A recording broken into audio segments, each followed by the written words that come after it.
আসসালামু আলাইকুম। আশা করি সবাই ভালো আছেন এবং সুস্থ আছেন। আলহামদুলিল্লাহ, আমাদের খামারের আরেকটি গরু আমরা আজকে বিক্রি করে দিলাম। এটা হলো এই যে সেই গরুটি যেটি আমরা বিক্রি করেছি। মাশাআল্লাহ, মোটামুটি ভালো ওজন আসছিল। আর এটা যেহেতু নাকের মধ্যে কোনো রশি লাগানো ছিল না, যার কারণে বাহির করতে সমস্যা হবে, এর জন্য আমরা মুখরি পরায় নিচ্ছি। আর মুখরি পরাইতে অনেক ঝামেলা হচ্ছিল। এটা আমাদের রোমিও দেখুন অনেক ভুকি করতেছে, গরু নিতে দিবে না। বড় কোনো দুর্ঘটনা থেকে রক্ষা পাওয়ার জন্য আমরা কিন্তু গরুকে পায়ে রশি পরা দিচ্ছি, কারণ যাতে কোনো সমস্যা না হয়।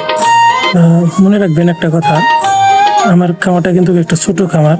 আমি দীর্ঘদিন বাইরে থাকার পরে এসে একটা খামার করছি।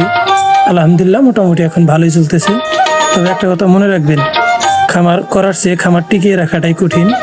কারণ খামারে যদি নিজে শ্রম না দেন, নিজে যদি সাথে না থাকেন, তাহলে খামার করাটা কিন্তু টিকিয়ে রাখাটা কিন্তু অনেক কঠিন হয়ে যায়। আমরা এই সারটার নাম দিয়েছিলাম বাচ্চু। বাচ্চু বলে ডাক দিলে ও একটু সুন্নিত। ঘরের চেয়ে কিন্তু এখন মোটামুটি বাহিরে অনেক বড় দেখা যাচ্ছে, এটাই স্বাভাবিক। আলহামদুলিল্লাহ, মোটামুটি 8 মনের কাছাকাছি প্রায়। আমরা এর আগেও অনেক বড় বড় 2টি সার বিক্রি করছি। আমাদের এলাকায় মাংসের দাম না থাকায় আমরা ন্যায্য মূল্য পাই না খামারিরা, যে কারণে আমাদেরকে একটু হিমশিম খাইতে হয়। এর আগে 2টা গরু আমি আর বিক্রি করতে অনেক কষ্ট হয়ে গেছিল। এটার বেলাও একই অবস্থা। এটা বিক্রি করার সময় অনেকগুলা পাইকার দেখাতে হয়েছে, ন্যায্য মূল্য না পাওয়ায় অনেক ভোগান্তিতে পড়তে হয়। শেষ পর্যন্ত আলহামদুলিল্লাহ এটা মোটামুটি ভালো একটা রেঞ্জে আমরা বিক্রি করছি আমাদের এলাকা অনুযায়ী। বাড়ির থেকে অনেক দূরে গাড়ি রাখছে, যে কারণে আমি গরুর সাথে সাথে আসছি গাড়িতে উঠিয়ে দেওয়ার জন্য।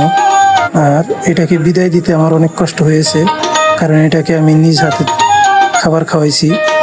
এটা আমার বাড়িরই গাভীর বাছুর, যে কারণে আরো কষ্টটা বেশি হয়েছে।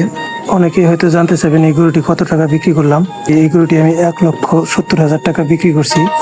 আলহামদুলিল্লাহ, আমার নসিবে যেটা ছিল আমি সেটাই পেয়েছি।